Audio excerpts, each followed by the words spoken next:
All right, everybody. Happy Sunday afternoon. It's about 12:30 in the afternoon here in Porter, Texas. About to run out to Conroe, Texas for a friend's birthday party.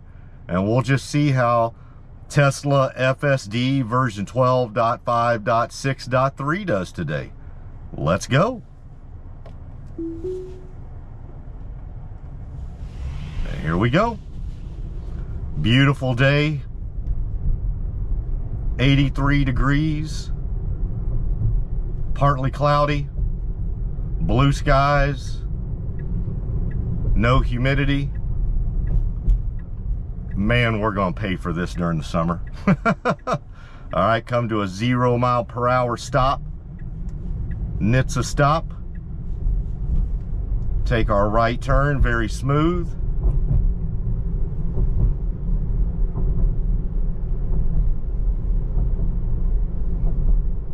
Probably won't be a lot of traffic on the roads today between the Kingwood Porter area and Conroe.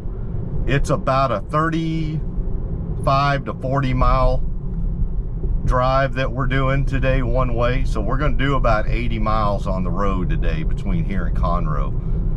But likely won't be too much traffic because you've got, well, you'll have a little bit with church getting out. But obviously Sunday afternoon with the NFL, I'm a Cowboys fan, so there are no NFL games to me this season anymore. Nah, I mean, I stick by my Cowboys, but this is obviously not the best year for my team. So, yep. So we're going to a birthday party up in Conroe. Won't be there too long, but one of those things where you want to maybe pay your respects isn't the right word because that has a bad connotation to it, but definitely always want to show up for those milestones for your friends. So yeah,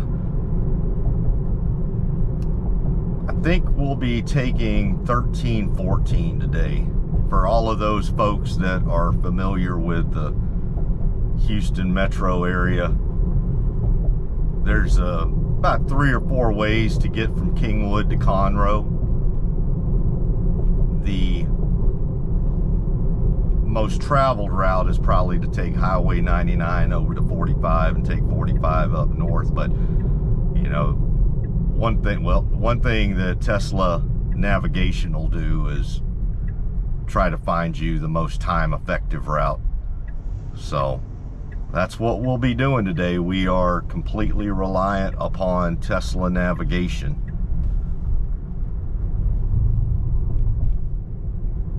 Got a Buick over here that I'm not sure they know where they're going.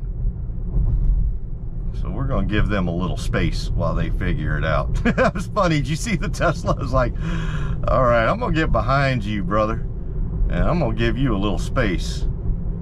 I'm not sure I trust you a whole lot. Yeah, those cars where it's obvious they don't really know where they're going and they're trying to figure it out, sometimes they can make sudden moves to the left or right once they figure it out. It's like, bam, they figured out where they're going and then they do something. Although this person is going 20 miles an hour right now. Oh, there we go. Are you going to Mass? Okay, well, we'll give you a pass on that. You're going to get right with the Lord. So we'll give them a pass on going so slow.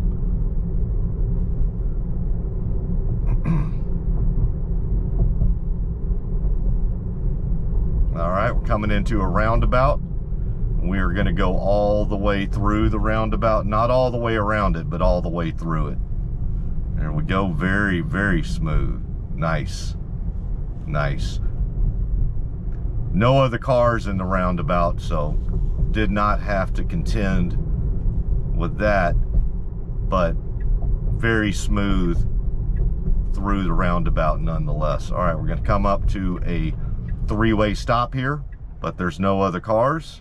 Come to our 0 mile per hour NHTSA stop. Make our left turn. Got a little bit of traffic here going through this part of the neighborhood. Cars parked to the left and to the right, so there's a little bit of a dance you got to do. But Tesla FSD knows how to do that dance. There we go. We were here before that red car, so we move on through. Red car waits on us. I'm gonna give them a little wave. Let them know they did the right thing. All right. Come up to a 4-way stop here. Put on our left blinker, 0 mile per hour stop.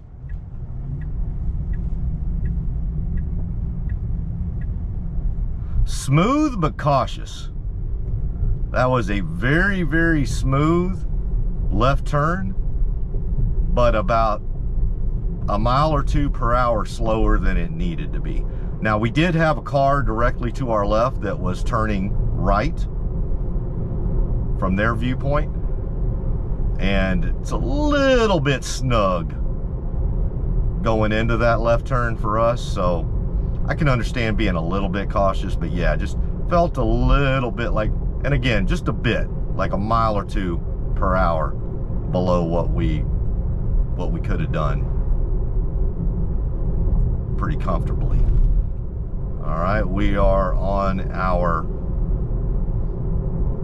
somewhat narrow country road here with little to no lane markings, but again, as I've said in previous videos, Tesla FSD, especially version 12, has just gotten so good at these narrow country roads, roundabouts. It's pretty much got all those licked.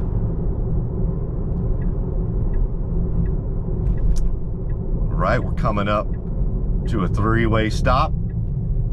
Got to come to our complete 0 mile per hour NHTSA stop. There we go. Got our right blinker on. We take our right. And now we are going to come up to our railroad intersection, which interestingly, on version 12, it has been doing great. And then all of a sudden, with this new version of 12.5.6.3, I did notice a little bit of regression here. So let's just see how we do. This part's been fine. Making our left turn, doing great. Get over the railroad tracks. This is a 2-way stop. The traffic on 494 has the right of way. There is no stop sign or stoplight for them as of yet. So we need to wait for the oncoming traffic to clear. And now we have our left blinker. We do have a car coming to the left. So let's just see how we do. And well, we're fairly clear on the right, but we do have cars coming, and we've got a truck directly ahead of us. So I just want to see, and now I have a vehicle behind me, so if I need to intervene here, I'm just going to go ahead and intervene, but we'll see. All right. Now we've got cars coming to the left again.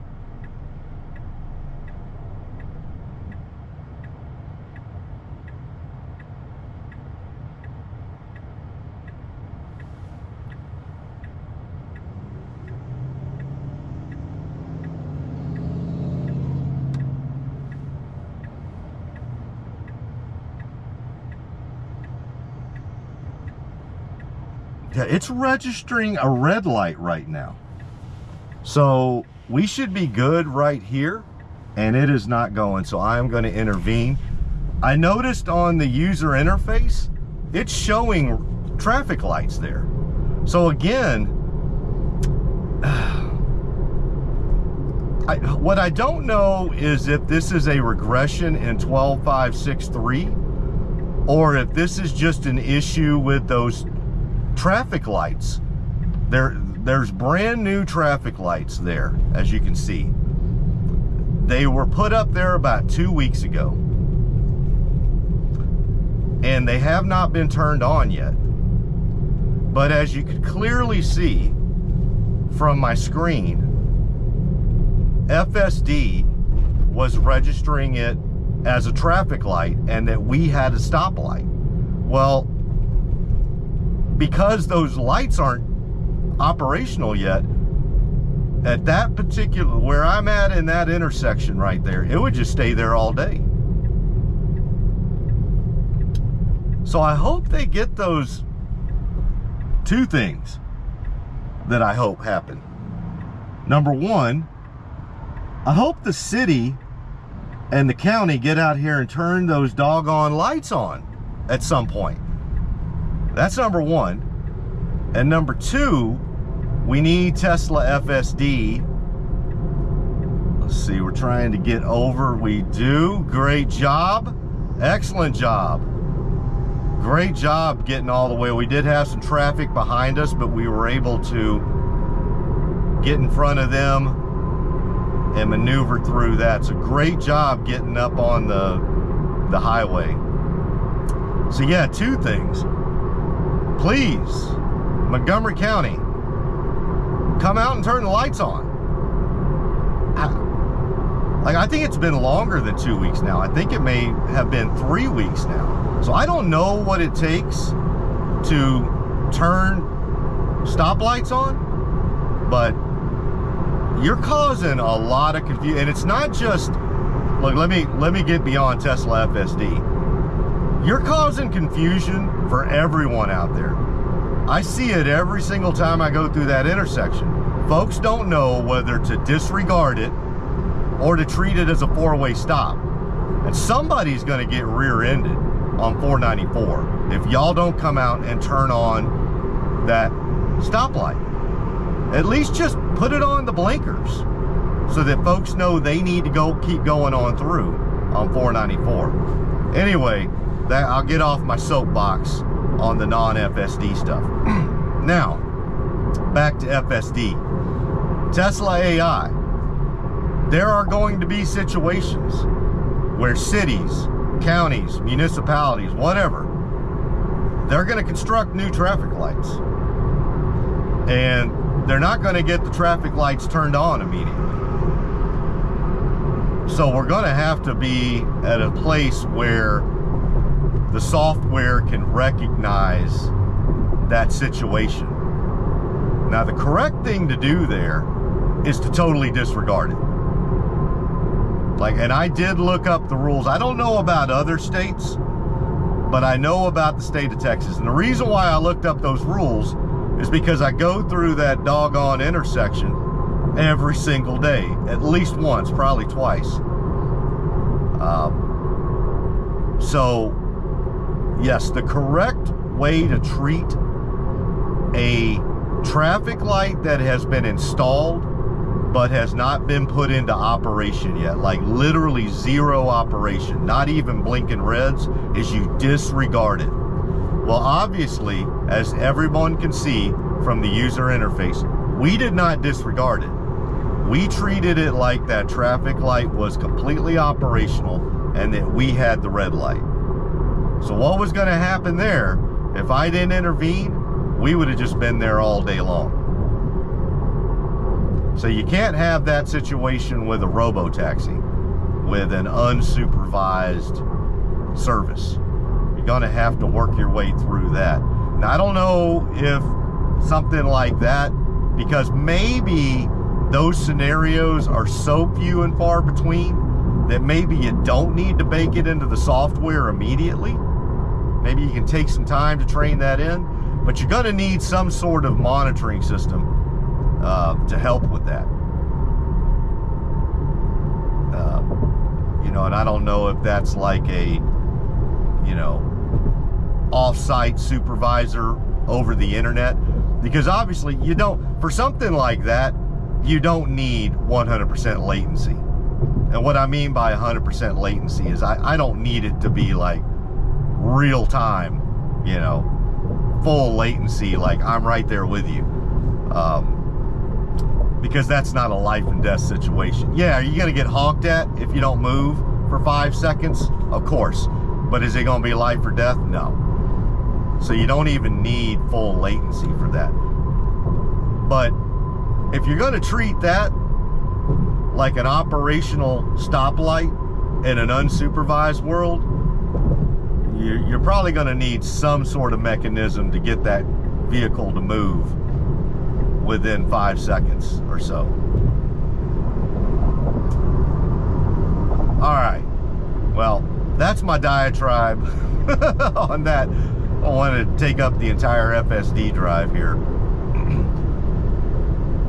The only other thing, before I leave that, the only other thing I'll say about that traffic light is, I think, and maybe we'll find out on the way back, I do think Tesla FSD, the user interface, woo, Lord, we almost saw a wreck. I don't know if y'all saw that. That red car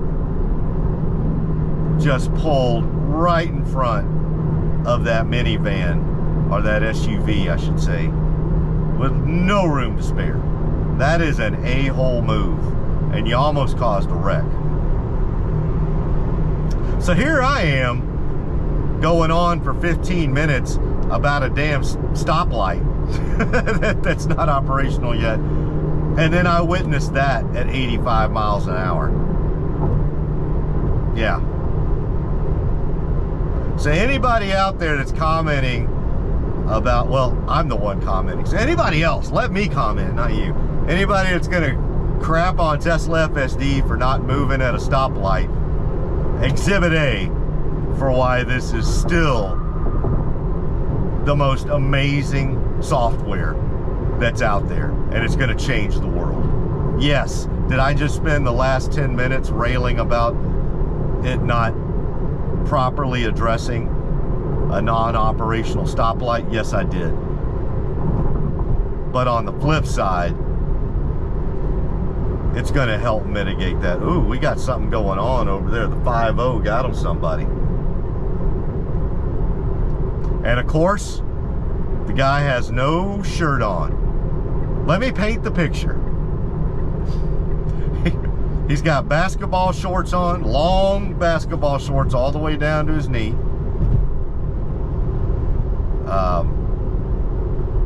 Long hair. No shirt on. Weighs about 130 pounds. No looked like he either had no shoes on or basketball shoes with no socks on. One or the other.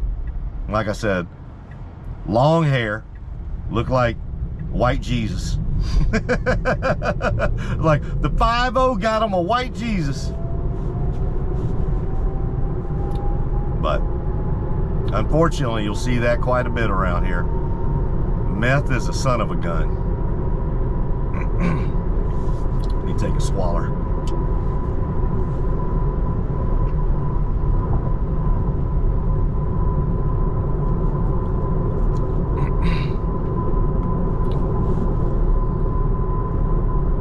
All right. Excuse me. Been talking about traffic lights too much. So I think we're on 242 right now. I believe this is, I can't remember if this is 242 or 1340. See, I got to blabbing so much. I can't remember whether this is 242 or 1314. I think it's 242. We are going 59 and a 55. Perfect right now. Perfect.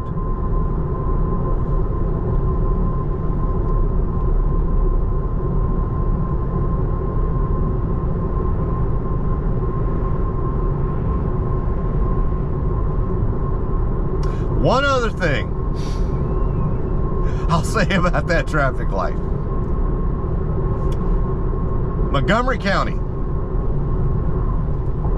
If anybody from Montgomery County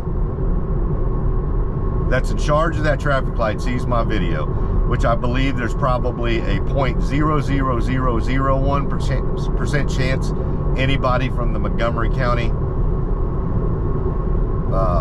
county courthouse, county office is seeing this, seeing that our EV adoption rate in this county is about 0.0001%. So highly doubt it, but just in case somebody is. You'll also notice nobody behind me honked. Now, Montgomery County, you might ask yourself, well, gosh, that dude was at that traffic light for seemed like he could have taken that probably 2 or 3 times. Why didn't he do it? Well, why don't you ask yourself also, why didn't somebody honk behind me? You know why they didn't honk? Because they're confused. Because they were sitting there trying to figure out what to do too. They couldn't honk at me to go because they didn't know what was supposed to be going on there with that traffic. So please come out there and please, pretty please, turn that traffic light on.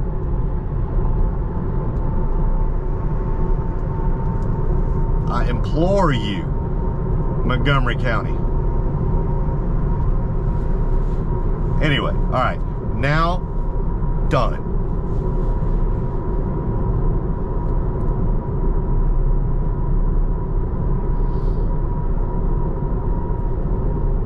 All right. Moving along here fairly well, going along with traffic.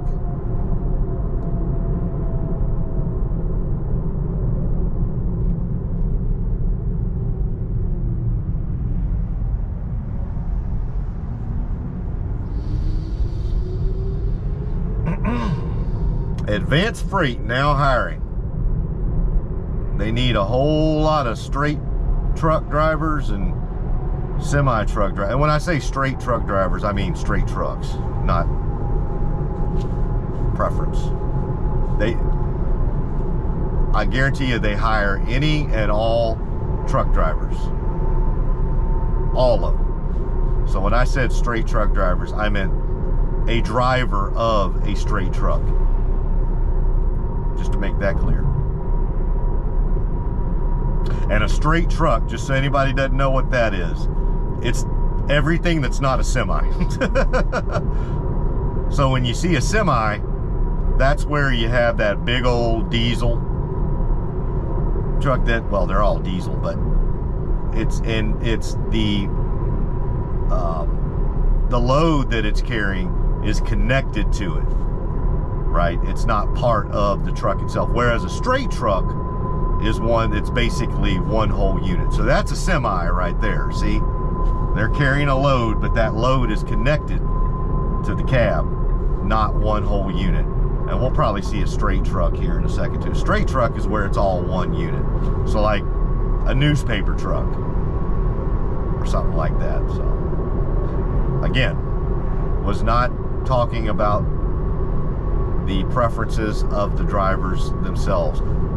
That is any and all of it, the whole rainbow.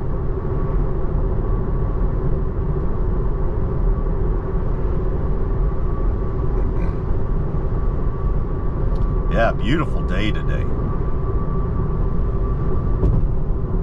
Just gorgeous. We are going 66 and a 55. And again, we are on a state highway right now.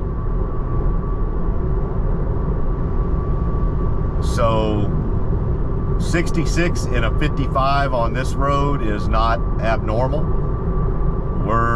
You can see the traffic ahead of us is going about the same as us. So the reason I bring it, now we're going 67 and a 55, is I love it. This is what a normal adult driver does here in Southeast Texas on this road. They don't go 49 in a 55.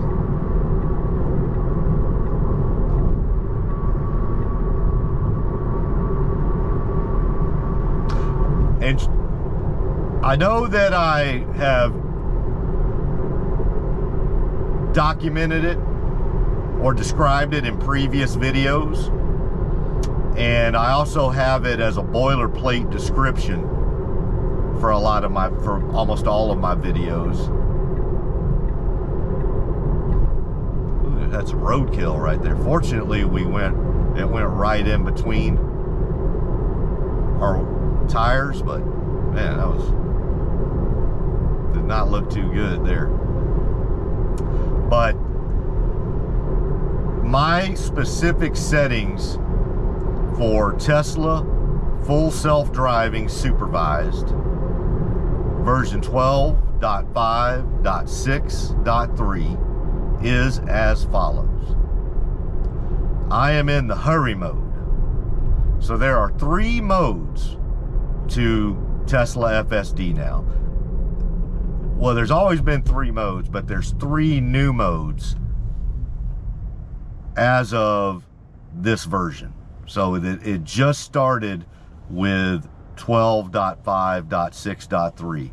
And the 3 modes are chill, normal, and hurry. I am on the hurry mode, and as you might imagine, the hurry mode is basically going to be the one that is the most aggressive, if you will take the most opportunities, will take a gap that maybe in the chill mode FSD might not take. So there's going to be different reasons to be on either mode. So if you're just out to do a nice Sunday drive, you don't want to change a lot of lanes, you just want to stay in the right lane and, you know, look at the scenery, hey, the chill mode might be for you.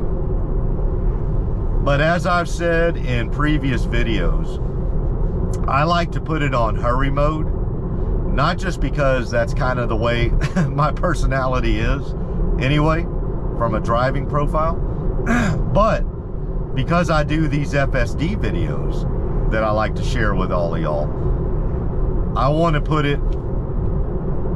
give it all the hot sauce. So when I go into Buffalo Wild Wings and they've got all the selections from 0 to 10, I want them to give me the habanero at 11 for y'all, so that y'all can see it operating at the nth level. See what all sorts of bells and whistles this baby's got. So that's one thing. So I am, out of those 3, I am in the hurry mode.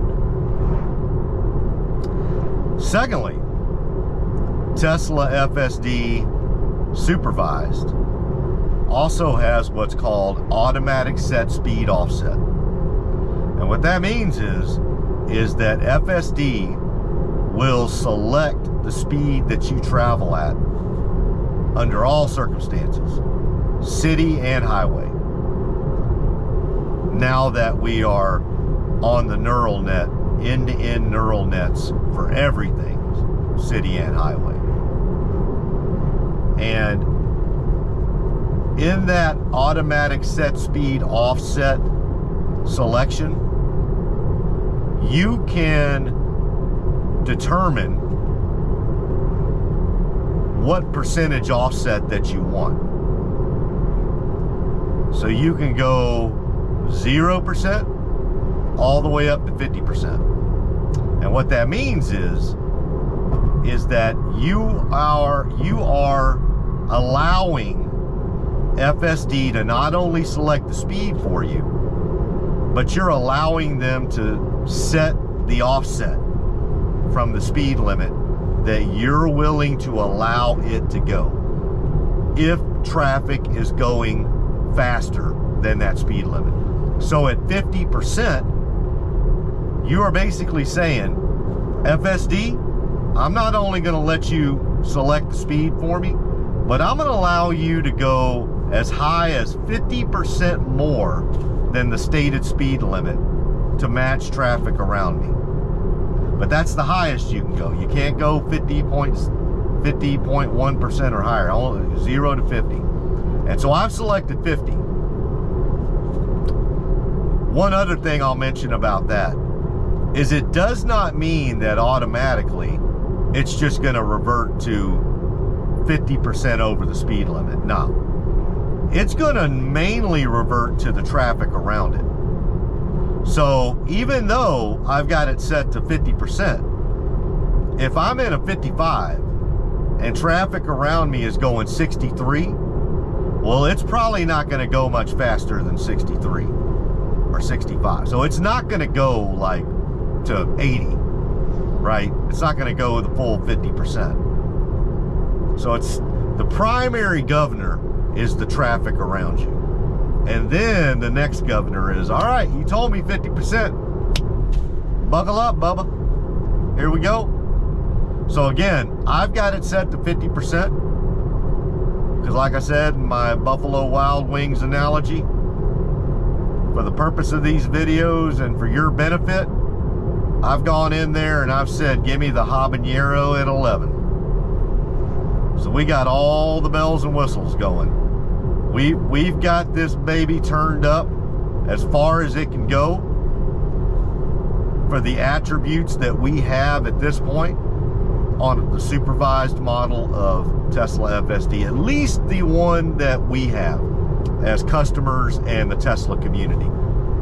My understanding is that there are employees, Tesla employees, internal folks at Tesla, management employees, that are currently testing out version 13. And so I'm really hoping to see that start going out here around Thanksgiving. Maybe, hopefully the week of Thanksgiving, maybe a little later. I'd love to see that start rolling out. All right, we're gonna get over in our left lane to make a left. I will just say, the speed selection here on 242, or I'm sorry, it was 1314. We were on 1314. The speed selection was phenomenal.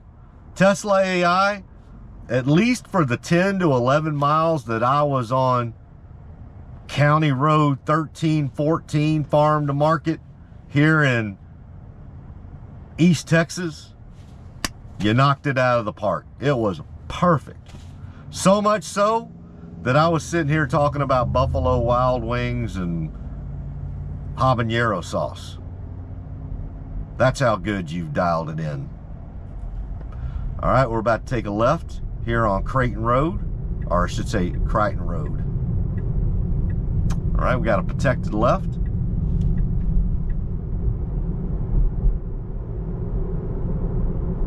And we're going to be here for about 2.5 miles. We're in a 45-mile-per-hour speed limit zone. We're going 43 right now, but as you can see, we've got a truck with a horse trailer in front of us. Now we're going 45 into 45. Let's see what we do here. That truck with the trailer's pulling ahead of us a bit, so they're definitely going faster than 45. We're going 46 into 45 now.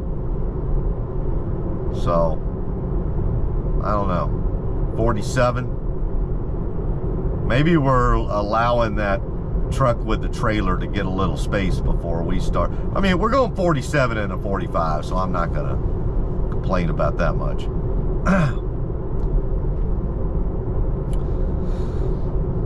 What was I talking about before that left turn so rudely interrupted me?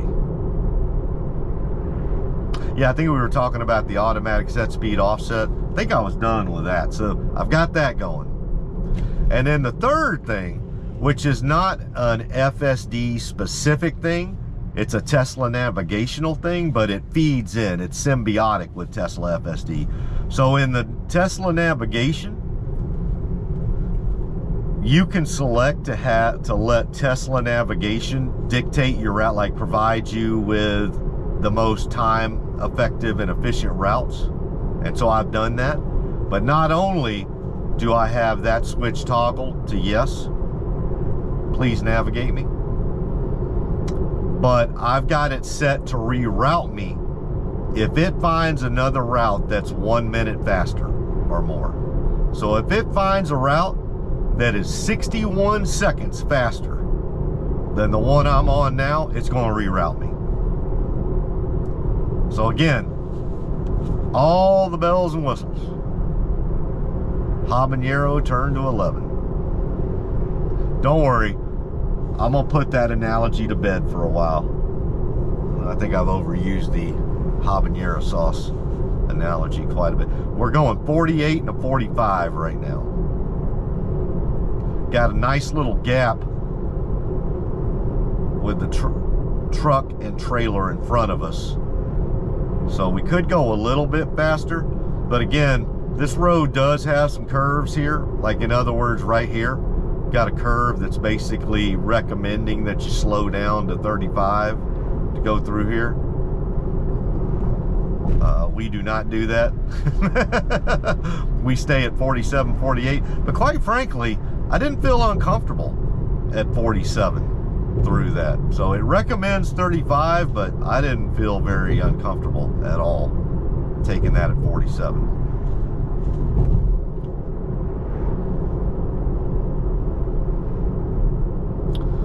All right, gonna come up to the traffic light here. It looks like we're gonna take a right. This is I-45 directly in front of us. We do have a train intersection directly in front of us as well. Let's see how we handle. We got a right turning lane, go over the railroad tracks. We got a red light. We do need to yield as well, but we can turn right on red in Texas. We do. Make it through there, very good. We're going to get up on Interstate 45 going northbound. Going 40, we're going 50 into 45 and climbing. Perfect.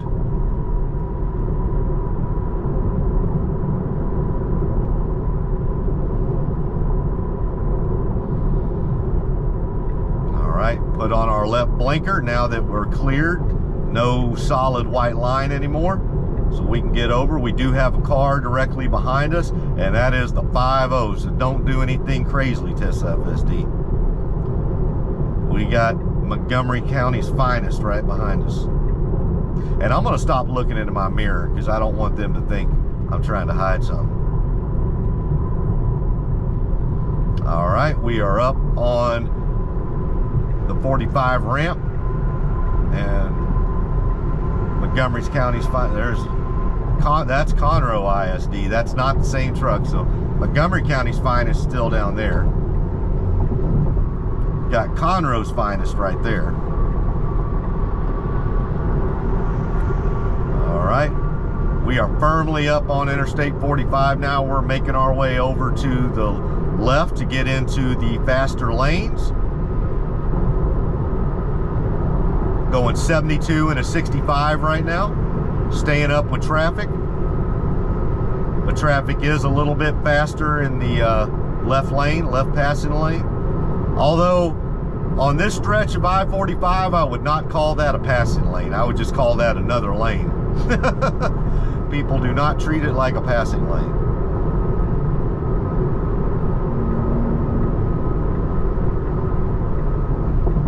All right, now we get on over.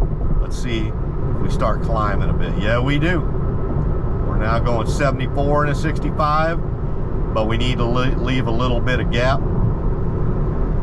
between us and the car in front of us.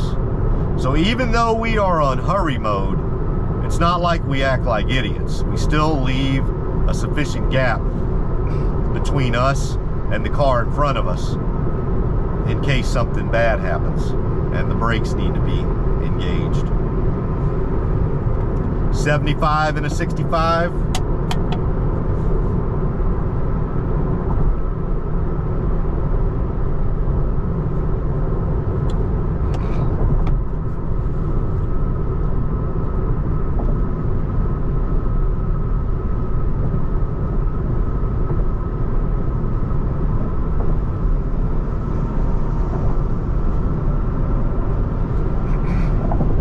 .77 and a 65, and staying with traffic. At least in this left lane, we are staying with traffic. We do have one vehicle behind us. Got a truck, GMC truck, but they are not right on our tail. 78 and a 65.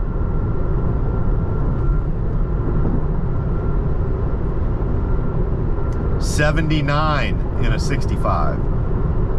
And as you can see, we are staying with traffic. So those of y'all that don't live in Texas, Exhibit A, what everybody's talking about. I am going 80 miles an hour, damn near 80 miles an hour in a 65, and I am going with traffic. Look at the leftmost 2 lanes.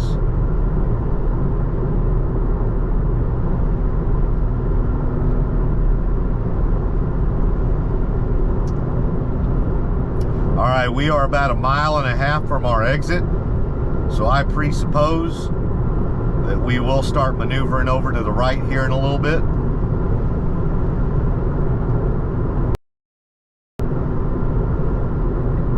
There we go. Put on the right blinker, start making our moves. 1 lane down, 2 to go.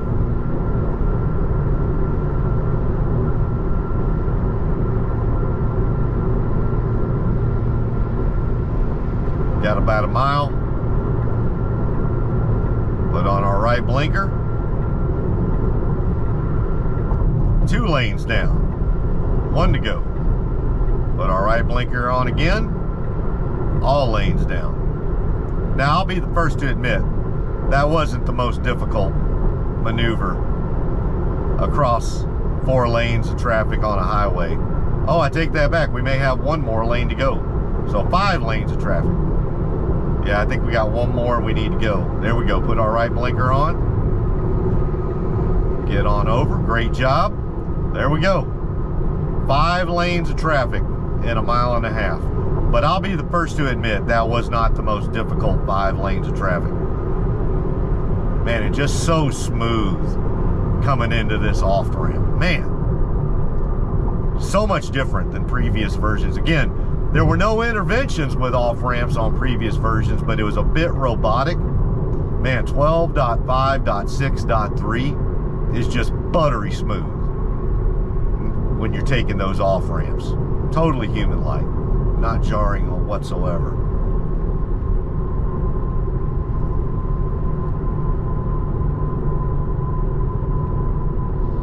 Got the Conroe outlet malls over there to our right.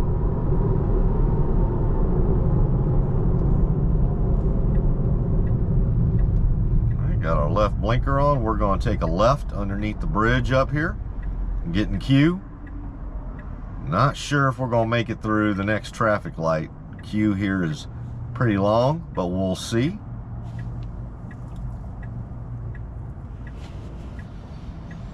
Here we go.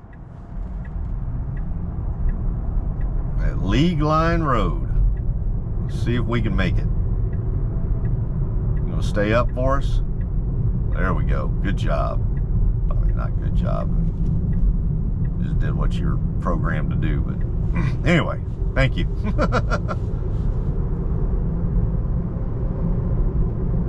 All right. Now we are on League Line Road in Conroe, Texas. And we'll be on this road for about 3 miles. And then we will take a left into my friend's neighborhood.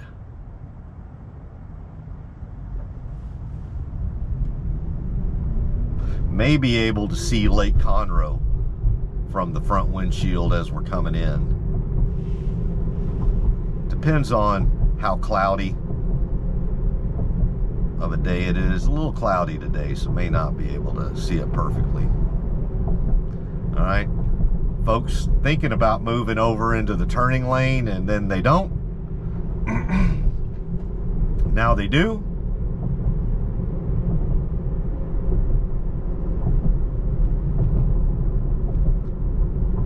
Got blinking yellow.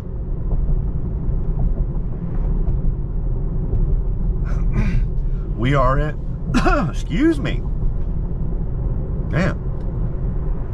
We are in a 45-mile-per-hour speed zone, but we are going 40 right now. So we were going, well, now 41. We're going about 4 miles below the speed limit. But now that being said, we got a blinking red coming up here. So we couldn't have really picked up much speed anyway. So forget what I was just about to say. Because it knew we were getting a blinking red and I didn't. All right. Come to a 4-way stop here with a blinking red and a 4-way stop sign. See how we do with the blinking reds? Good job. So they got double enforcement there. Not just the stop signs, but the blinking reds. I suspect there, why they do double up on that, is folks probably come flying through here on league line, and they may not see those stop signs for the four-way stop. So that makes sense to me. I'd rather have the blinking, you want to have those blinking reds there too, because I didn't see it. To me, it looked like it was just going to be clear sailing for 3 miles. So I commend, as much as I got on you before, Montgomery County, I commend you on that one. From a civil engineering standpoint, very smart to put those blinking reds there. Give somebody a heads up about that four-way stop. Good job. Now get on out to 494 and Knox Road, and please turn those on. All right, we are going 41 and a 45. Yeah, so we have chosen to go about we're 42, so about 3 to 4 miles below the speed limit. But again, we've got stoplights coming up.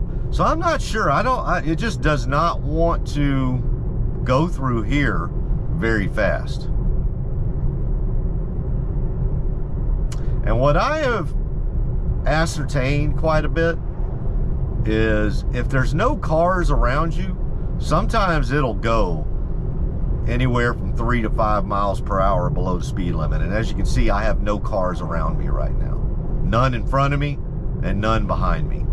I should say none directly in front of me, and obviously there's some in front of me, and obviously there's cars behind me, but none directly around me within, you know, a quarter mile. All right, we've got a traffic light coming up here. We're going 43 and a 45. Got cars turning. Get through the traffic light, good job. Continuing to do 43 and a 45. We do have a truck that's starting to come up behind us, so now, there we go. We're starting to speed up, 44. But then again, we've got a traffic light coming up, so we can't speed up too much. We got to start slowing down. So I get it. It's like, damned if you do, damned if you don't on a road like this. The other thing too, from a civil engineering standpoint, the way they have these traffic lights spaced out about every 3/4 of a mile is that I don't know if it's going to be any more time effective to go 50 in a 45 versus 42 in a 45 on a road like this, because you're going to get stopped by those red lights. So that's another good point. And that's something that the Tesla software system is taking in and doing differential equations on that I'm not, right? I'm just saying, hey, it's 45, so I'm going to go 50 or 52. But you're probably not going, you're just going to sit there at a traffic light for a good part of the time. Whereas I barely sat at a traffic light going through there. All right, we're about to take a left into my friend's neighborhood, Watercrest. And yeah, if you can see it, there's Lake Conroe directly in front of us. You can kind of see it.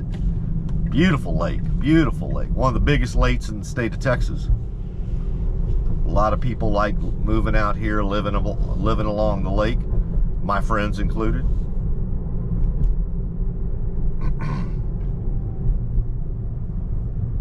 So they used to live there in the Kingwood area, only about 2 or 3 miles from me. But now that they are in semi-retired mode, they sold their house there in Kingwood and moved on out here to Conroe. And I don't blame them. It's beautiful out here. All right, we got a roundabout coming up here. We're going to go through the roundabout, not all the way around it, but all the way through it. Come out the back end. Go in the front end, come out the back end. All right, come on through. Very smooth. Slowed down a little bit there, maybe a mile or 2 per hour slower than we needed, but again, very smooth. All right. Coming up to a 3-way stop here. No other cars, so we take our right turn. Very good.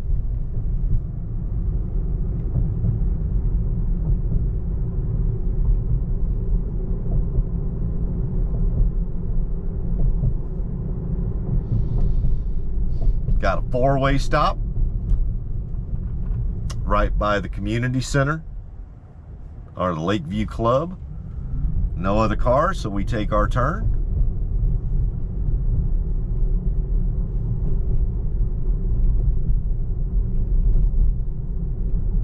All right.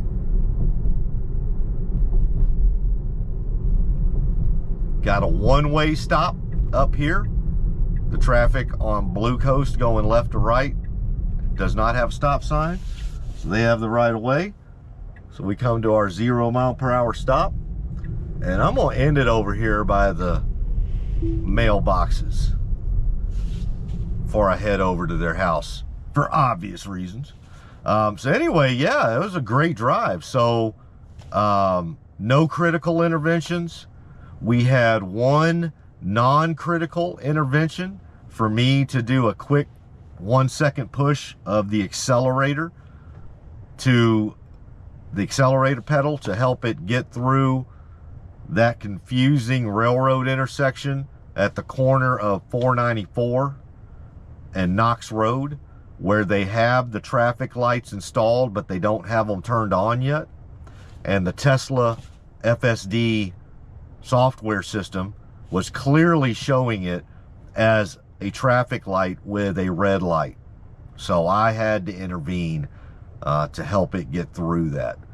So that was it. That was the only human involvement for a 40-mile drive to Conroe, was me putting my foot on the accelerator pedal for 1 second.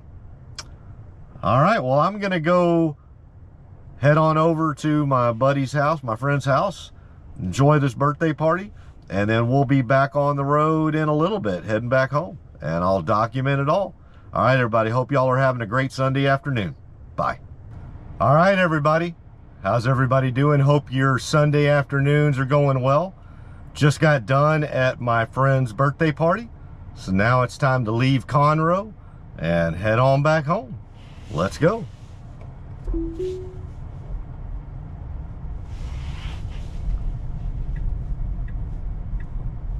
Pulling out to get back on the road.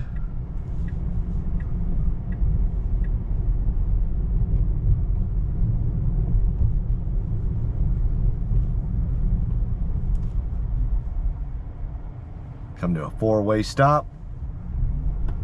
Go straight.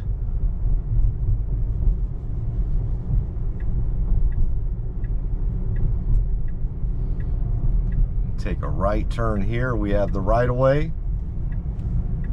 Nice smooth turn. Got the GMC 1500. Oh, that's a Denali.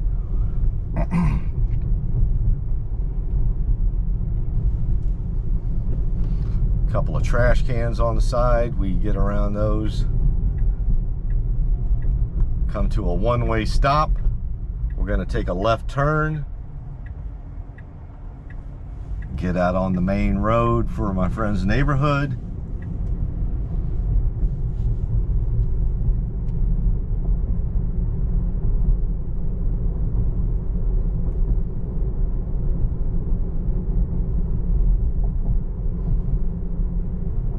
All right, we got a four-way stop here with a median.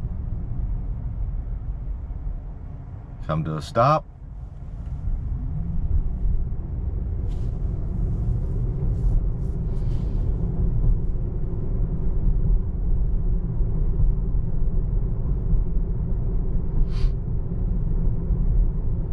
Got a stop sign up here, and we'll take a right on League Line Road and leave the neighborhood. And this is the Watercrest neighborhood in Lake Conroe. Very nice area. All right, creep up, no traffic coming, so we go. Great job. And we'll be on League Line Road for about 3 miles, and then we'll hit I-45 and go southbound for a little bit. At least that's what I'm assuming we're gonna do. So I had a really good time at the birthday party. Saw my friends, but also saw a lot of folks I haven't seen in quite a while. Ate some good food. Had some fajitas, cupcakes. The fajitas, I'm fine with. I should have stayed away from those cupcakes. Man, I just love them though.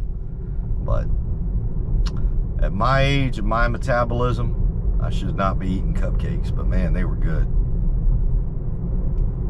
Those Italian cream cupcakes, oof, Lord have mercy. All right, we are going 36 and a 45, so we're going a bit slow here, but we're also behind a Ford truck who's going fairly slow as well. So, and as I mentioned on the way here, we got traffic lights pretty much every half mile to 3/4 of a mile, so probably a good idea not to pick up too much steam going through here. We do get over to the right. I'm not sure if that's because the Ford F-150 was going a little slow. Oh, look at that. Got that VW Bug all juiced up. Looks like I got the lawnmower engine in the back. Got the green light. And we move on through. Let's see what kind of speed we pick up this time now that we're not behind the Ford F-150. Yeah, we're picking up a little more steam now, but not that much. We're at 41 and a 45. So I'll be curious to see. 42 and a 45, 43. So now 43 and a 45 and in the right lane. I mean, I can't really, although as you see, we got cars passing us in the left lane. But curious to see if we speed up at all with the cars passing us now. Nope, we're sticking with 43 and a 45.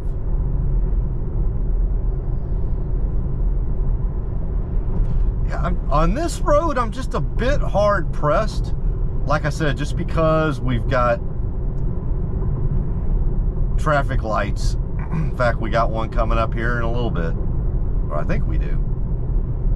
Could be wrong. Well, now we're going 45 and a 45. So I don't know if we're just adjusting to the traffic in front of us or the traffic that, so you can see the traffic to our left is going well above 50, which is absolutely okay. I mean, nobody's going to, Conroe PD is not going to pull you over for going 52 and a 45. I can tell you that. 46 and a 45. But yeah, I'm hard pressed to say the software's not doing its job from an automatic set speed offset when you're going a mile or two over the speed limit. It's just kind of tough to. All right, we got a 4-way stop up here with blinking reds. We handled it very well coming through here. Let's see how we do going back. A little bit of a sudden stop there. Not terrible, but it's a little more sudden than we needed. Did well at the blinking reds.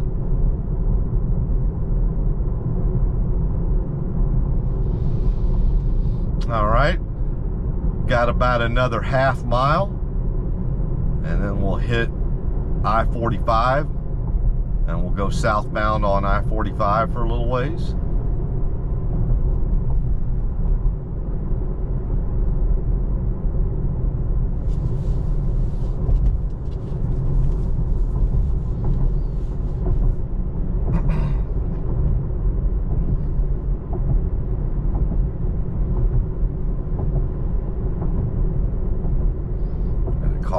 Couple of cars pulling out on the road in front of us, but we got a pretty good gap between us and them, so we got one or two traffic lights between us and I-45.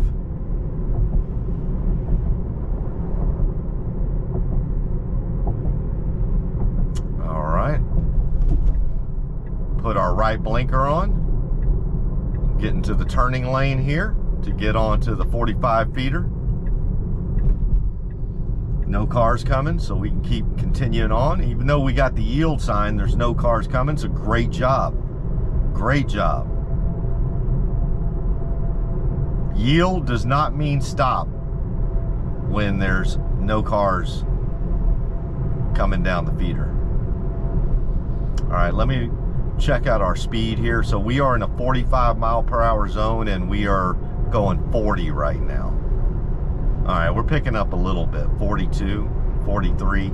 Yeah, just a little slower than it needs to be. I would say on a feeder, most people are doing about 55 in a 45. So we're basically going the speed limit now. And as you can see to our left, most folks are going about 55 or maybe even faster. Kind of hard to tell, but it looks like. All right, we're picking up a little more steam. No cars behind us, so I'm not too worried about going 48 right now in a 45, 49. All right, we get on the ramp. Speed limit goes up, good job. So it's assessed the speed limit as 65, which it is. Great job, so we start picking up steam. We're gonna need to get out of the right turning lane. Excellent job.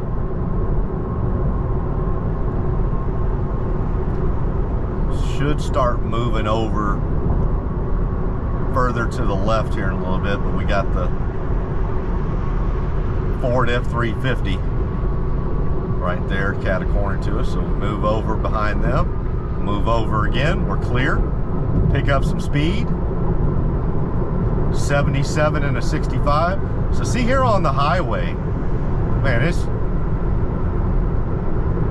literally just been perfect on the highways with 12.5.6.3. Really, the only place I would call out is where it's, you know, these feeders and little county roads that are 45 mile per hour zones.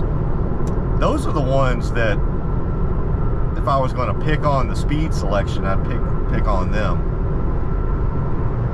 The only caveat I've got to that, and many of you will know this as well or agree with it, but you know, I don't know about where you live, but where I live, man, it just seems like a good chunk of the accidents, the vehicle accidents that happen, they happen on those 45 mile per hour roads, those county roads, 2-lane county roads. And so maybe that's part of it. I don't know. You know, especially since we just went from hands-free and we're still in the supervised mode. It's obviously just being super cautious on some of those roads.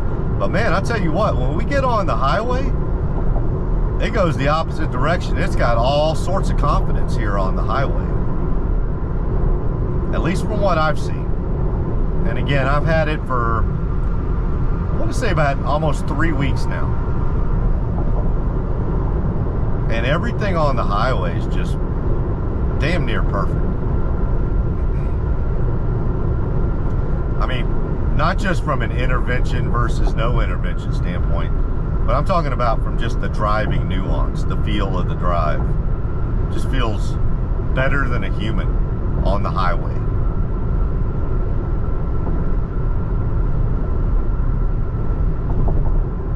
All right, we're going 78 in a 65.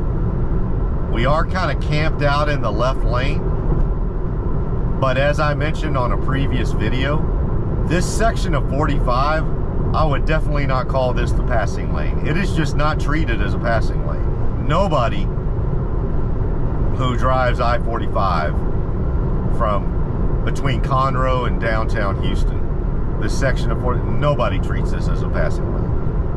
And we don't have any vehicles behind us directly, so it's almost like there's no reason for it to get over at this point. I have seen it get over plenty of times on other highways, other freeways.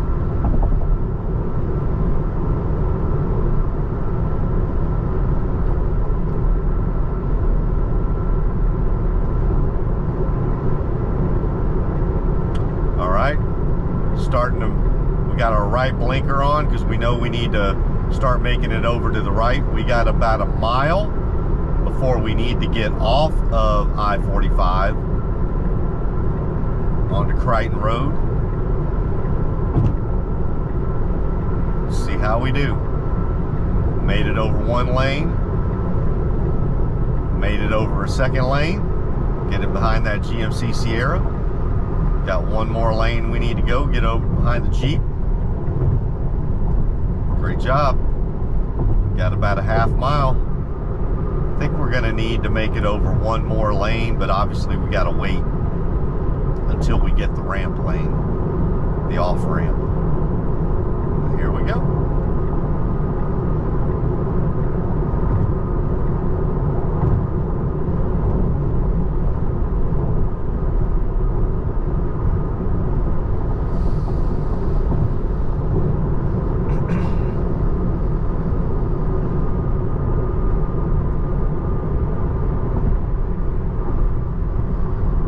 Excellent job. Excellent. Outstanding. All right. So we're going to take a left underneath the bridge. We will not be doing a U-turn. We will be taking a left. So we are in the correct lane. Good lane selection. We'll take a left underneath the bridge and get on Crichton Road. I think, if I remember right, probably about 2 or 3 miles. And then we'll link up with FM 1314 to start heading back to Porter, New Caney area. Got the green light.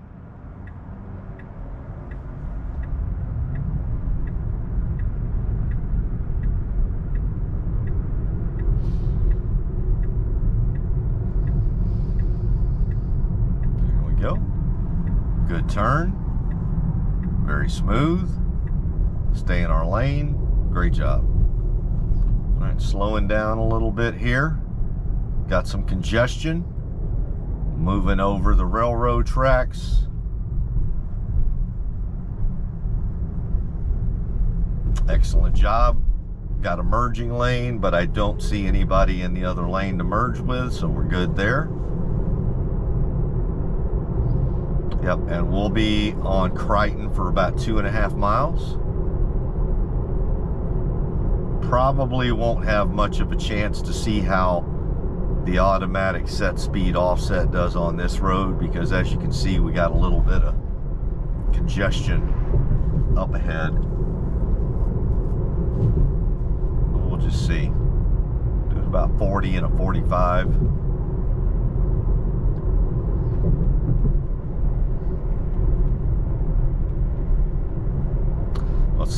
We're doing 42. Let's see what the speedometer says we're doing. We show 42. Well, that's all over the place. I was either doing 38 or 42 or 41.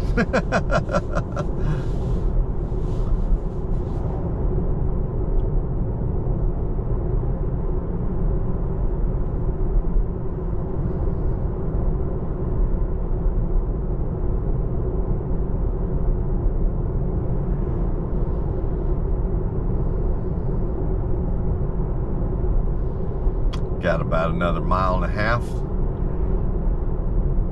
before we get to 1314. Got a few curves on this road. Nothing major though.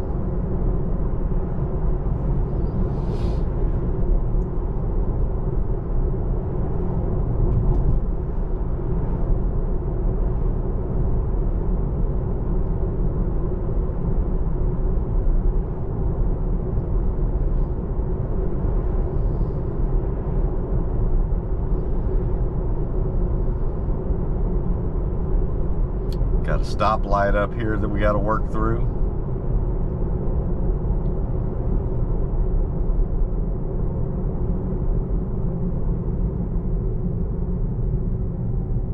We hang your lights.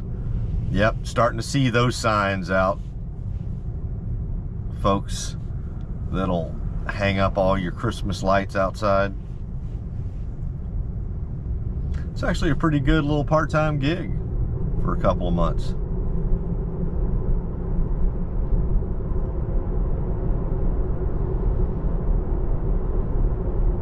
Somebody's starting to do something over there.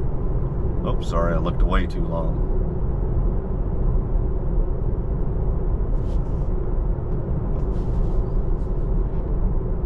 Yeah, system got mad at me there. I looked out the left side window just a little too long.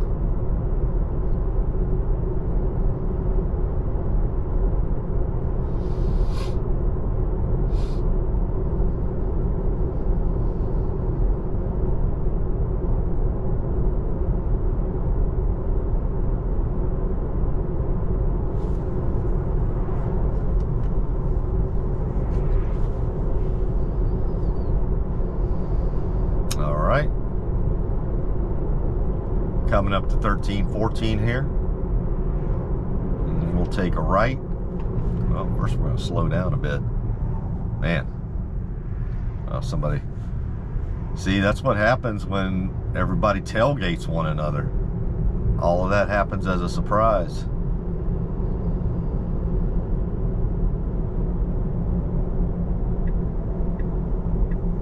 Put our right blinker on.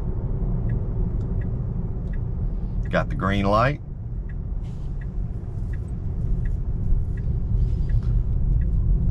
There we go, nice turn.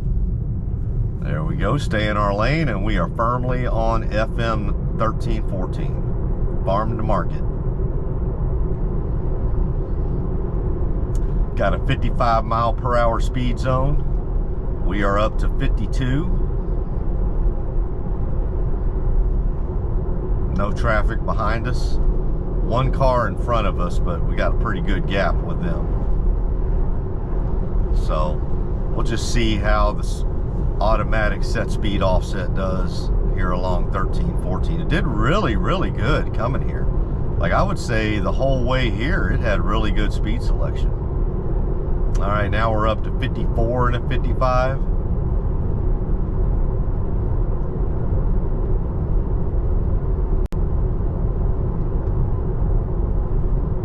Now we're doing the speed limit. So, hard pressed to say that isn't good.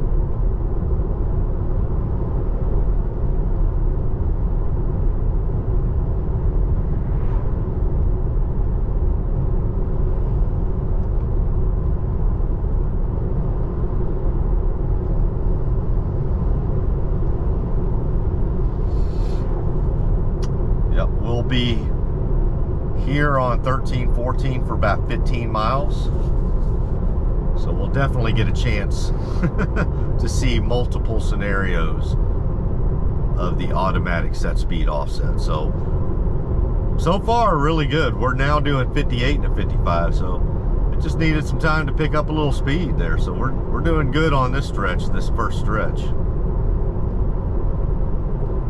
All right, we got a bicyclist to our right and some cars obviously coming down the other lane. Bicyclist is far enough over, so we're fine.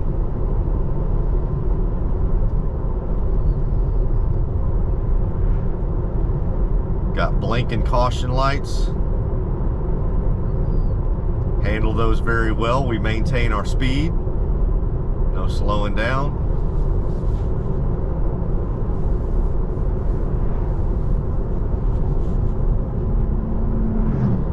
Great through here.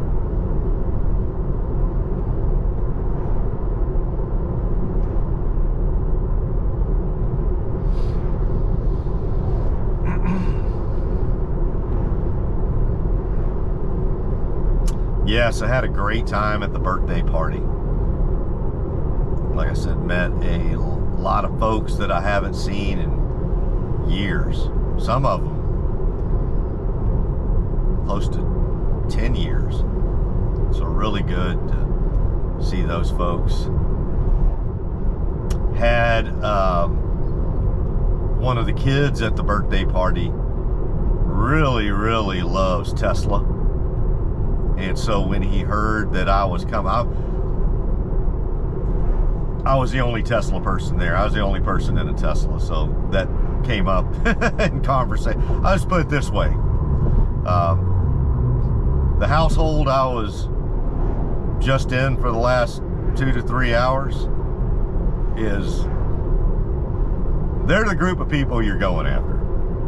That is, they are America. They're the ones that have really never even thought about a Tesla or an EV until about 2 months ago. And because of one dude. There's a good chunk of America out there, like, there really is.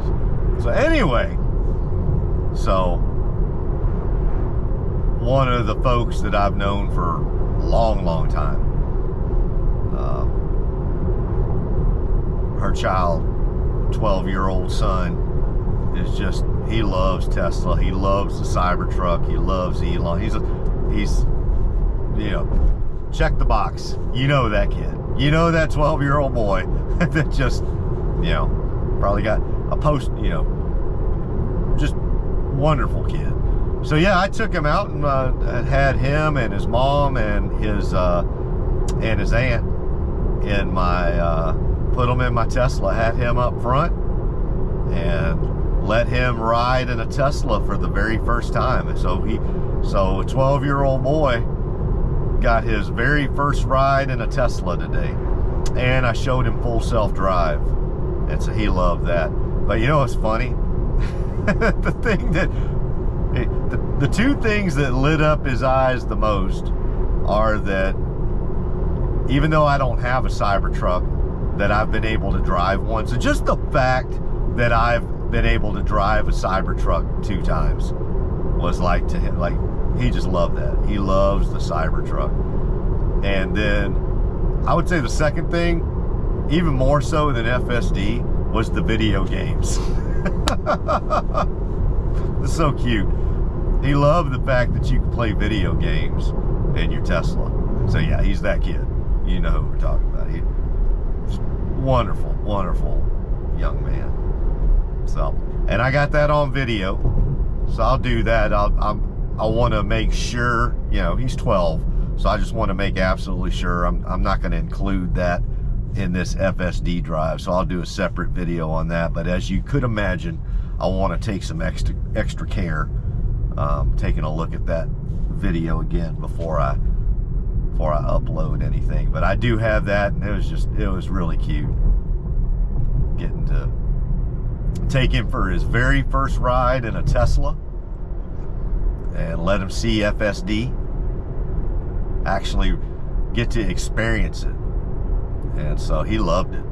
And yeah, I had his mom and his aunt in the back, and they really enjoyed it too. I think he enjoyed it a lot more, but I don't think that probably shocks many. You go to, based on demographic statistics, that somebody that could probably care less about technology has a son that's the end-all be-all for him. So I'm sure we got a lot of folks in our community just like that. But it was great. I enjoyed doing it. So yeah, I'll get that uploaded as well. Obviously, these FSD videos, I spend some time wanting to make sure that, you know, they're stabilized and cropped and got the right color and everything. But these are pretty easy for me to get up. Not a lot of, sometimes I gotta mute some words when when I'm with family. But with a 12-year-old, I want to just make absolutely sure. So I'm gonna just replay everything back on that one before I upload anything, and I'm sure y'all will understand that. But it was great. That's what we do this for, right? It's that next generation coming up. So he's not even old enough to get his driver's license yet, and he wants a Tesla really, really bad.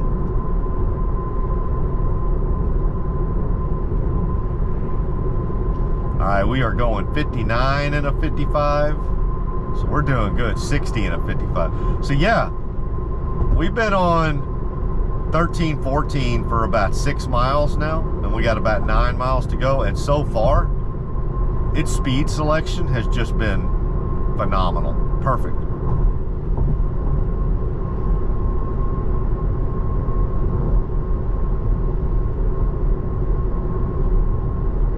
So we went a little bit slow down the 3.5 miles of League Line Road. That one though, like I said, I can kind of understand with all the traffic lights there. You know, it's basically every 3/4 of a mile there's a traffic light. So it really doesn't make sense to try to build up a lot of steam on that road because you're just going to get stopped. So part of me thinks that, all right, well, if it's a 45-mile-per-hour zone, it's probably just as efficient to go 42 or 43 through here than it is to go 50.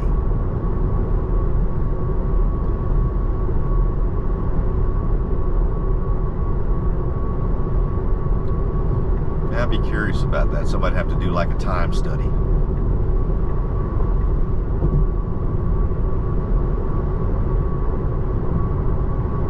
All right, we're doing 65 in a 55 now. I mean, we've really picked up steam. And there's no cars around us. So it is selecting this speed completely on its own with no other cars that it really needs to offset itself against, other than, obviously, as you can see, there's one car in front of us, but again, they're a good 100 yards in front of us, so, and they're going about the same speed, so maybe that's part of it. Maybe they're setting off of that. All right, we've got a traffic light coming up.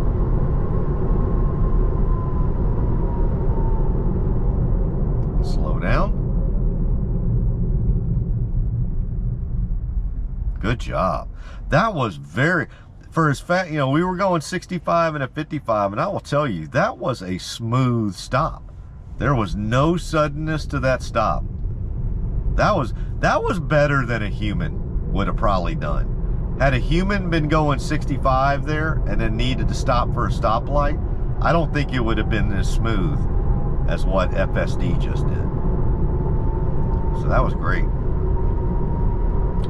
All right, got about 7 more miles on 1314.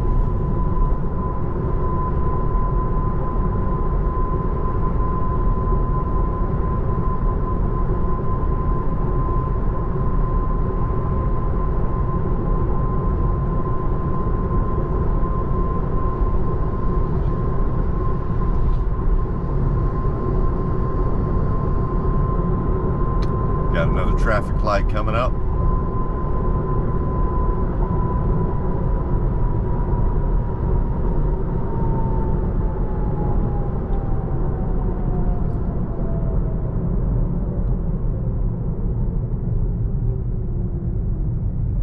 Another smooth stop here.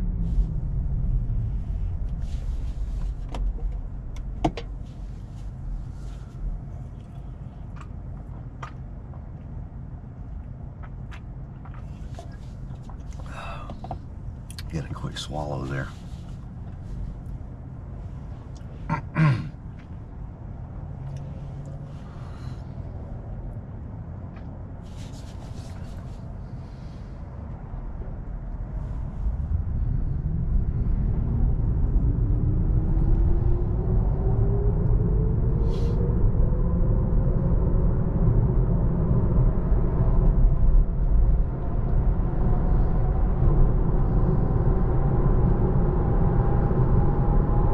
Picking up some steam again.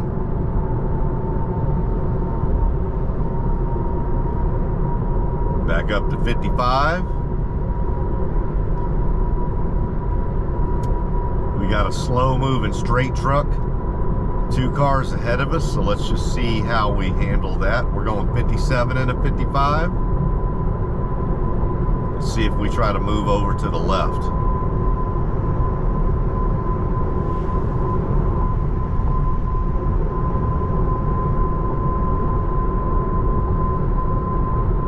Picking up more steam, 59 and a 55. Closing in on the straight truck. Oh, we got a Tesla to our left. Another Model 3.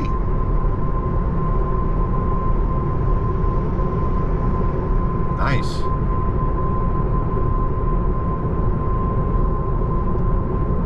All right, we're going 60 and a 55. We have not tried to move over yet. We do have a car to our left, but they're kind of cat-a-corner to us. We could, if we wanted to move over, we probably could. Now, you know, I take that back. That car's kind of like right there at the corner. Plus, I think we have a stoplight coming up. We'll just see. All right, so that car's moved on through, and there we go. So we were waiting on that car. Great job. Oh, I take that back. That isn't a straight truck. I thought that was a straight truck. That's a semi. And then we get around the semi. Great job.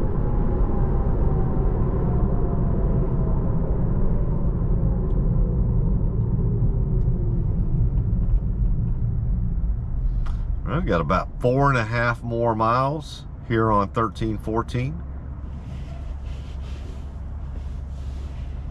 So far, the speed selection on 1314 has just been phenomenal, both when we came to Conroe and now on the way back to the Porter, New Caney area.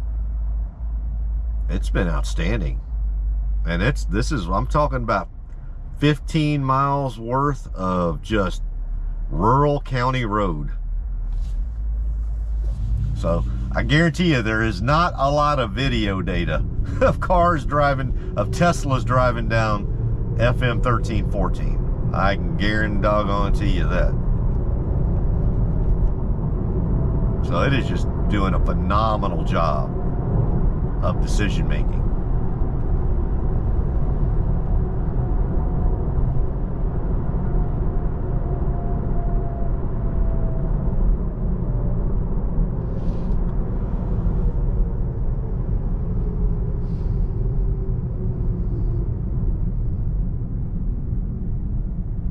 Got the Amazon Prime truck coming through. Guarantee you those trucks are going to be busy, busy, busy for the next month. That time of year, you're going to see a lot of those Amazon trucks. What are those? Are those Rivians? I want to say that one just went by us, and then one is in front of us by about 3 or 4 cars. So like I said, we got 2 Amazon trucks around us. Yeah, I think those are Rivians, if I'm not mistaken. I'm just going to be honest with you. And again, I live in a not rural, but fairly rural area of Southeast Texas. And if those are Rivians, they're the only ones I see. I don't see people driving Rivians out here. Now, if you go into inner city Houston, like in River Oaks, Montrose, Rice University, Westview area, I have from time to time seen a Rivian in there. But I'm going to tell you, that's still, I can count on one hand how many Rivians I've seen in real life in my drives around Houston. So let me see if I can tell. I'm pretty doggone sure these are Rivians. I just don't know if they're going to have any, and I don't want the, nope, I didn't see any markings on it to say it's a Rivian. By the way, its automatic set speed offset isn't working well. That was a joke. I know those aren't on FSD. I know Rivian's been focused on the actual electric vehicle itself and not autonomy at this point. So, but I wish Rivian nothing but the best. I think their trucks and their SUVs are really good looking. I mean, I think aesthetically, for a lot of people, I think they are going to be great and really will help with the EV transition. Because, you know, there's a lot of people, let's just be blunt, they don't want something that looks like an EV. And so they're going to be more comfortable being in an EV that nobody's like, oh, look, he or she's in an EV. Some people don't want that. They want the F-150 Lightning or whatever. Because, honestly, I've seen the F-150 Lightning in person, and really there's only one way from a distance you can tell, and that's just the front light bar. And I don't think, and I know that because I'm in the Tesla community. I don't think most normal people who aren't Tesla nerds even know that. So you'd never be able to know that's an EV. So I think there's a market for that. I really do. I think, oh, there we go. Well, it beeped at me because I guess that car that it slowed down had really slowed down. So we had room. We had plenty of room. I wasn't worried about it at all, but I guess we got close enough that it just put on its alert. I'm like, I don't know who you're alerting. You're the one driving, talking to yourself. But as the monitor, as the hall monitor for this one particular inference chip in this Tesla, obviously I do need to be included in those beeps. But I did not ever get the sense that we were getting too close to that car, so I guess always better safe than sorry. Go ahead and do the beep just to let me know that you're getting a little bit closer than you would want to at this speed. But Tesla FSD, I'll get you around some more human drivers, because that was not close. You can drive in Houston more, or drive in LA. There is no way you would drive in LA for a weekend and then call that close. So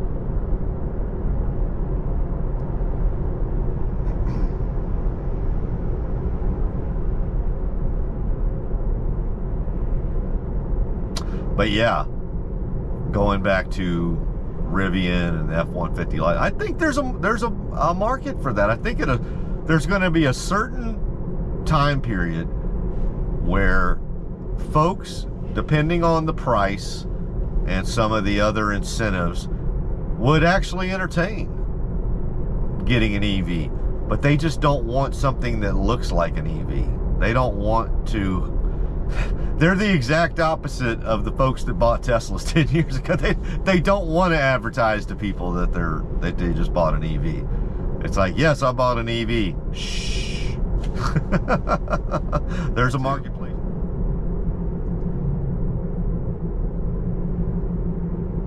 And honestly, I don't care either way. If you're buying an EV because you want a virtue signal, God bless you. Love it. If you're buying an EV and you're ashamed because you don't want a virtue signal, and God bless you too. Just buy an EV. They're better. They're way, way, way, way better. And now that all of you, other than I think Subaru, I was talking to my sister-in-law last night, and she told me that Subaru still does not have access to the Tesla superchargers. And I'll tell you, there's a backstory to that, but take that off the table. Now that everybody's pretty much got access to the Tesla supercharger network, I mean, it's just a no-brainer. And if you don't want to get a Tesla, I'm sure that there's some folks that are watching my videos and for whatever reason, they just don't want to get a Tesla. You know, everybody's got their reasons. What I would tell you to do is then go test drive somebody else's EV. Just go. Seriously, just go try them out. Don't be scared. They're fantastic, and they're way better than internal combustion engine cars. Just hands down. Take it from me, I'm 55. The first 53 and a half years of my life have been spent in nothing but internal combustion engine cars. I did not drive my first Tesla until I was 53 years old. And my first Tesla was my first EV. So I am 53. And I worked in the oil and gas industry. Directly and indirectly. So believe me, take it from me. Use me as a good reference for that. No, on that one, I don't know about that. That turn, we went really like wide the other way. Not wide around there, but man, we were on the, it was like we were on the, not Veeder, but the side of the road for a long time there. I don't know about that. That's kind of weird. I mean, granted, it's not an issue. And a lot of other people do that too. They cut it off and go down that, but it's not great. Shouldn't be doing that. Like you've proven you can make really nice tight turns and stay within the lanes. It did not do that on that one. So I don't know if you saw that when we made the right turn here onto 494, it went way over into the side of the road. And it kind of took its time to get back over in between the lanes. So again, no harm, no foul, because there were no other vehicles around us. And secondly, a lot of vehicles do it when they make that turn, but it's still not good. And it's easy. Just get up in the lane. You've proven you can do it in much tighter circumstances than that. So I don't know what it is about that one right there. That's the only one where we haven't had really nice tight turns. So I have to call that out. That was not a great turn. Was not an intervention. No need to intervene. We were good to go. But it's just not, it's sloppy. So I'm gonna call out sloppy stuff too, right? That was sloppy. I'm not sure why. All right, in about a mile, we're gonna come up to our railroad intersection where we had our little stoplight snafu earlier today. But now, I'm not really sure we're gonna be quote unquote retesting it because we're coming at it from a completely different angle. We're coming at it from, we have the right of way. So really, the only way to test that light is at the exact same spot we were at this morning. But that's like, I'm trying to think how many times that's happened. I want to say that's the third time. And I'm racking my head to, I can't think of a time off the top of my head.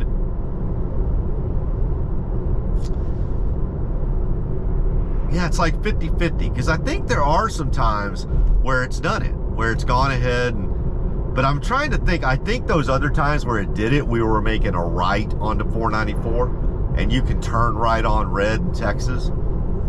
So, yeah, that would, so really, it's only, the only way to test it is if you're going straight across 494 from right there, or if you're turning left, and we were turning left, like that Jeep in front of us right now. So yeah, this will not be testing the light here, but you see it. I want to see what it looks like as we're coming through here. So I see they've got the traffic things here, but if you notice, it doesn't have lights on it right there. So they show the traffic contraption, whatever the housing, the traffic light housing, but it did not have lights on it. But come in that direction, oh shoot, sorry about that. Come in that direction, it had a red light. That's interesting. That is interesting. So it does treat it differently from those two angles. So it just now, it definitely showed the traffic light structure, but it did not show it as either red, green, or yellow. It just showed a structure. And so it ignored it. But when we were going the other way from Knox Road onto 494 this morning, or earlier this afternoon, I should say, it showed it having a red light. So I wonder why it treats it differently. It's the same light structure. We're just coming at it from two different angles. Montgomery County, please turn the lights on.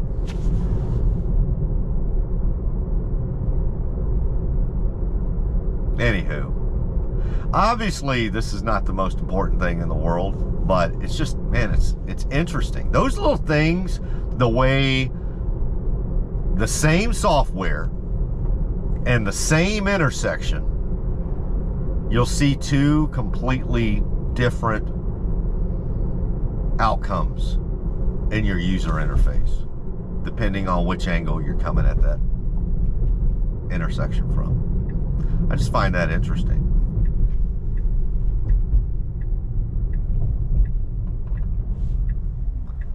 All right, come to a stop.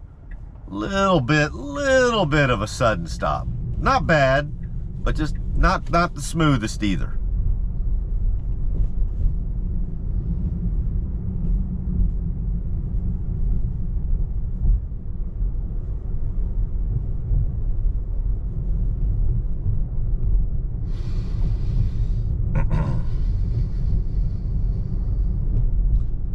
Got a kid working on his baseball swing. Got to choke up a little bit more, son, with that bat. That bat was almost long as he is.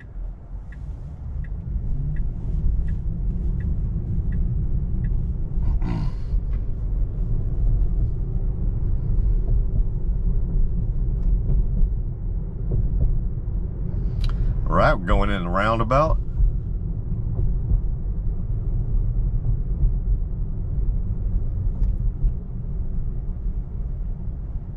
Here we go.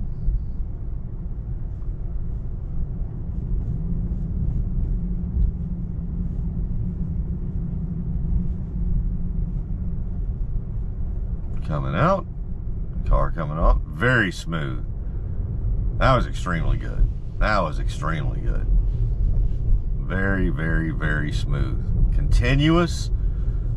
Maintain speed. No excess caution. Fluid. That was perfect.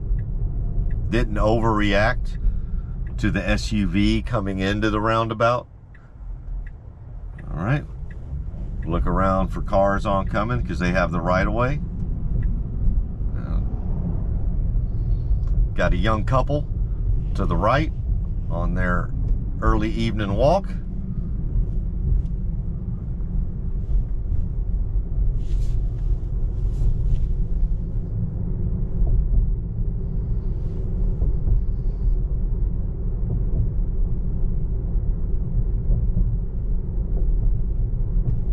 Turtle crossing. Yeah, I've seen turtles around here quite a bit. That's funny, somebody put up a turtle crossing sign. I don't know what you're... At nighttime, that's going to be pretty tough to see.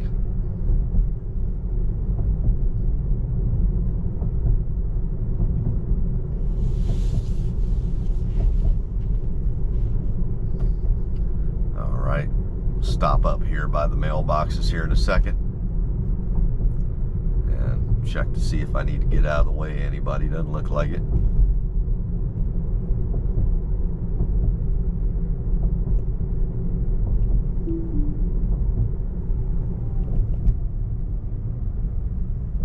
All right, let me put my blinkers on real quick. Just something. All right, well, that was a great FSD drive. So we had 2 really good Tesla FSD drives today. A total of 80 miles of driving. From Porter, Texas to Conroe, and then from Conroe back here to Porter, Texas, 40 miles each way, 80 miles round trip. 0 critical interventions on either drive. We had 1 non-critical intervention for the entire 80-mile round trip for a quick accelerator push to help FSD make that left turn onto 494. Where we had the traffic light that's not working yet. We'll get that all worked out. So yeah, I mean, it's excellent. Like I said, I've had this version of the software for almost 3 weeks now. I think tomorrow will be 3 weeks. And I've had 1 critical intervention. That's it. 1. So I may need to go back into my Tesla app and see how many miles I've put on my Tesla in the last 3 weeks. I think I can do that. I think there's a way to go in and yeah, I may take a look at that and just see, you know, how many miles it's been then. So yeah, I've definitely been getting some non-critical interventions. I would say on average every drive has had about one non-critical intervention, and it's basically a quick accelerator push. So it's been stuff like that railroad intersection right there. Y'all saw that today. A couple of times I've had issues with blinking red lights for some reason. It's hit or miss with blinking reds. I mean, we went through blinking reds twice today and had no problem, but there's been some other spots where I've had that. And then really the only other thing besides certain intersections to help it, you know, get through a red light, what it thinks is a red light but doesn't exist, or blinking reds. The only other thing is every once in a while I'll get the red hands. And I'll literally, almost every single time I get a red hands, I'm stopped. I'm at a stoplight or stop sign. I did not get any of those today, so that's pretty good.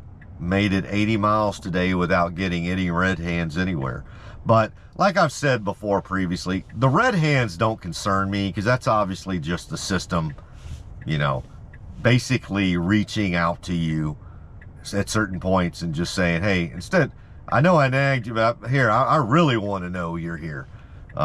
Because why else would I be getting them at a stop sign or a stoplight when I'm completely stopped? So that's my, I can't understand any other reason why I would get them there. Because if you think about it, what you're doing, if you give me the red hands at a stoplight, you're basically saying, I need you to take over and help me maintain being stopped at 0 miles per hour. It's like, okay, I'll take over, and all I got to do is push the button and nothing.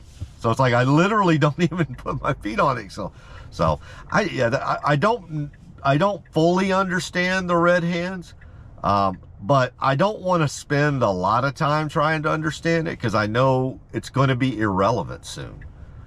So I know it's just a part of the, now that we're hands-free, and as the software is getting better and better and better, the in-cabin monitoring system has just gotten dialed up a bit. It really got, like, I will tell you this, for those of you who have not driven with Tesla FSD, and I think all of the folks that have done it for a while, I think they would agree with me. The monitoring of us as supervisors has definitely gone up a bit in the last 2 or 3 versions, especially since we went to hands-free. Like, I have sensed that the monitoring and the safety alerts have really gone up as compared to 6 months ago when we first got on version 12. And I'm convinced it's just because we're on hands-free now. And it hasn't really, I mean, people forget, it has not been that long that we have been fully hands-free, where you literally have to do nothing during a drive other than sit here and look out the windshield. So since that's brand new, I get it. They dialed it up to 11. And so when you dial it up to 11, you're going to have fits sometimes when you wear sunglasses. You're going to have fits sometimes if you look this way for 2 seconds. You're going to get the red hands thrown up at you at the weirdest times. You're going to be at a stoplight, not moving, and have the red hands say, please take over and help me stay stopped. Like, okay. But again, that's just a product of it, and it's all going to be irrelevant soon. So just remember that. Don't consternate about something that will soon be irrelevant. All right, everybody. Well, I hope y'all have a great rest of your Sunday evening. Hope everybody had a great weekend, and I hope you have a great start to your weeks tomorrow morning. And I will talk to you soon. And like I always say, maybe tomorrow. All right, everyone.